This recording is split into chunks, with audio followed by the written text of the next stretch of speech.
Hello and welcome back to my channel, in which we're going to talk about my August TBR slash August pile of hopefuls. I just combined pile of possibilities with hopefuls, but I kind of like that, pile of hopefuls. Maybe that's what I'm doing. Now, if you watched my last video, I am indeed filming mere moments after ending that last one, in which we had roofers replacing our roof, and then a storm came. And in that one, I took the sage advice of it's quite literally none of my business. You know, when there's nothing you can do about something, you just say it's none of my business. However, I did just indeed go look in the attic, and there is indeed water coming into our attic. So, you know, right now, there's not much that can be done until the rain stops and we can assess the situation. So for now, I'm going to film my August, what did I call it? Pile of hopefuls. So first, I will talk about the books that I am currently in the middle of.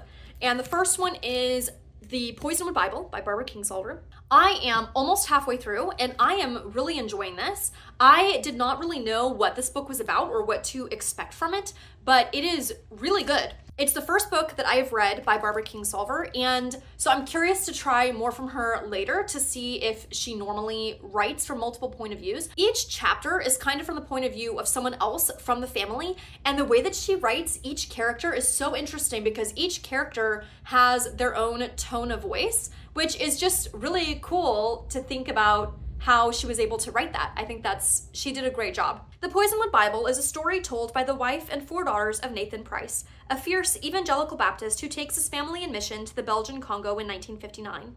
They carry with them everything they believe they will need from home, but soon find that all of it, from garden seeds to scripture, is calamitously transformed on African soil. What follows is a suspenseful epic of one family's tragic undoing and remarkable reconstruction over the course of 3 decades in post-colonial Africa. So far, halfway through, there has been actual history interwoven into the story. There has been a lot of very insightful commentary on the effects of white colonization and missionary culture. And it's so interesting to me, having grown up evangelical Baptist, seeing so many of these things laid out so clearly through the different accounts of this pastor's wife and daughters. I already have so many thoughts. I'm trying to take notes because it's not a huge book, but there's a lot here. Where is it? 500, just over 500 pages. So hopefully I can keep all of my thoughts coherent. But so far, I'm really enjoying it. I'm really enjoying the storytelling, and I'm really enjoying the commentary as well. I am still making my way through Les Mis. I still haven't made a ton of progress, but I did make some progress at the beginning of July. And hopefully I can continue some of that momentum in August. Sometimes when I'm feeling a little not super happy with a book, or I just need some motivation, which I am enjoying this, I just need the motivation. Sometimes what I will do, because I'm always reading multiple books at a time, I'll read, like in this instance, a chapter from the Poisonwood Bible and then 2 chapters of Les Mis, a chapter from the Poisonwood Bible, 2 chapters of Les Mis. So I've kind of been doing some of that, and I'll probably do more of that in August. Next, I am picking up this book again. I first started it a couple months ago. I can't even remember when. And it was a soft DNF. I was intrigued, but I think it was just the timing. I wasn't loving it at that time, but I do want to finish it. I'm halfway through, and it's not a very thick book, so I should definitely be able to finish it.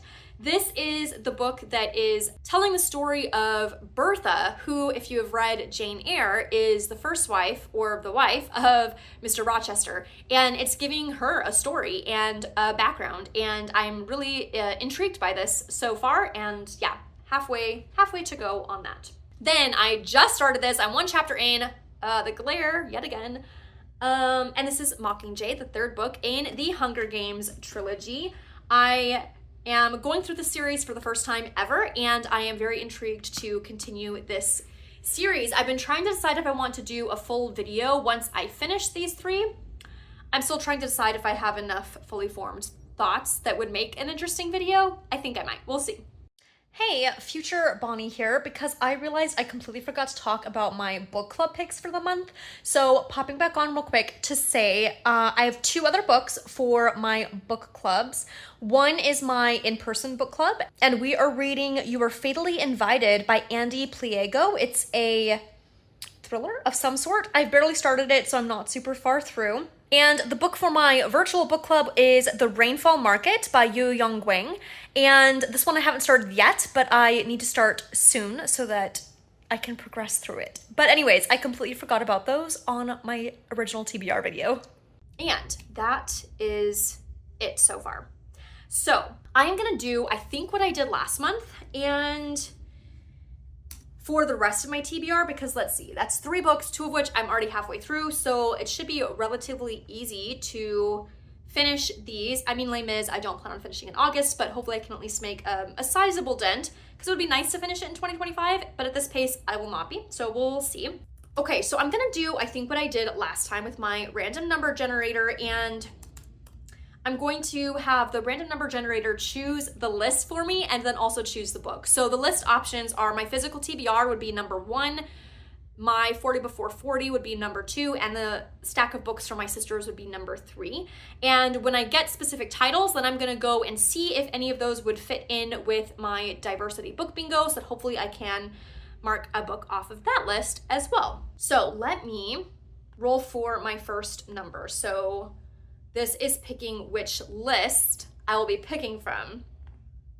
2. I think it did this last time. So I really think that randomly generating numbers between 1 and 3, was it 2 or did I keep getting 3?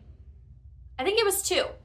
I need to come up with a different system, but I can't right now because I'm too busy thinking about the roof and the water and whatnot. So even if I just keep getting 2s, I guess that is what it is right now.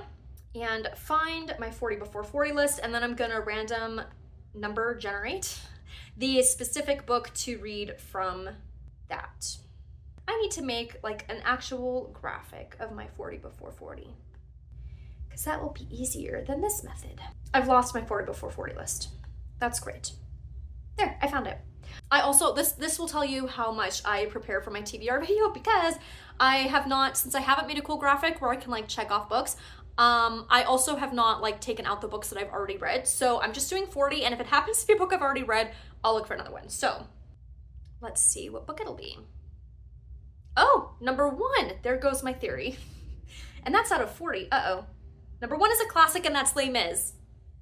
So since I'm already working through it, and I will not be able to finish it in August, I'm gonna roll again, but that is very funny to me. Okay, so let's roll, I keep saying roll. Let's get a new number. 37, ooh, I'm so intrigued. Wayward, I'm so excited for this one. Okay. I have that upstairs, but it is Wayward by Amelia Hart. I am excited about this. It is a dual timeline, which usually is not my favorite, but I'm excited by the plot. So it sounds like it's gonna be taking place in 2019, 1619, and 1942.